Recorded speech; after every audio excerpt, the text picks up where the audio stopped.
chết đau mong tia cháu ơi à. Chỗ chạy khăm lòng lệch muộn ngất chút rồi thì đầu tiên là ngắt phum rồi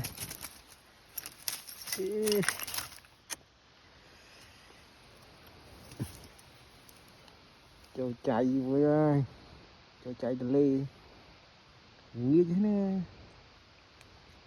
ngất lúc